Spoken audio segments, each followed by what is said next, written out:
над рекой. Вот так с песней по жизни бок о бок 55 лет вместе.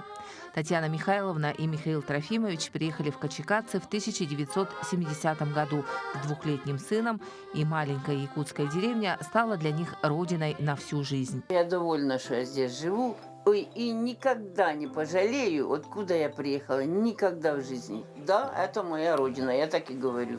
Здесь родился второй ребенок, дочка, которую назвали в честь реки Леной. Около 40 лет глава семьи строил в Якутии мосты и дороги. За свою жизнь я построил 6 мостов на нашей трассе и 132 трубы. И, к сожалению, их сейчас уже нету. Их все. Мы строили железобетонные трубы, деревянные мосты убирали. Между тем супруга сменила не одну профессию. Работала и киномехаником, и поваром, и воспитателем. Словом, оба были там, где нужнее.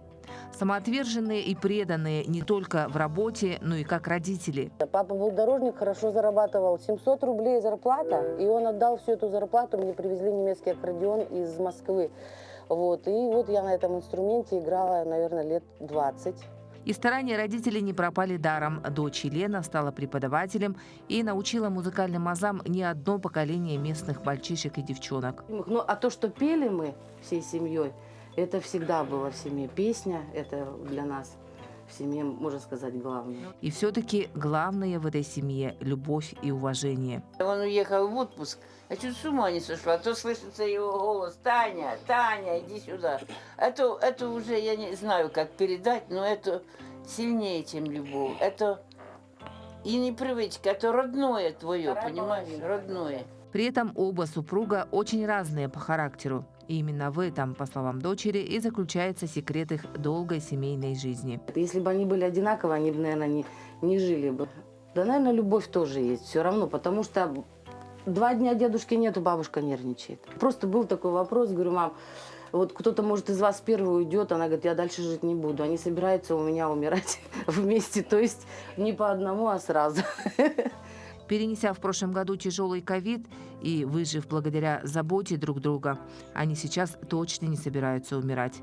А умноженная на внуков любовь становится стимулом к жизни для пожилой пары. Маша и Миша – это золотые дети. Маша, она учится хорошо и очень внимательно. Она придет и поговорит, и, мы с ней, очень хорошая девочка. А внучок, так тот, сколько слов мне хороших, вчера она говорил, что никто мне сколько не говорил. И закономерно, что песню жизни теперь продолжают вместе с ними дети, внуки под аккомпанемент любимого инструмента – аккордеона.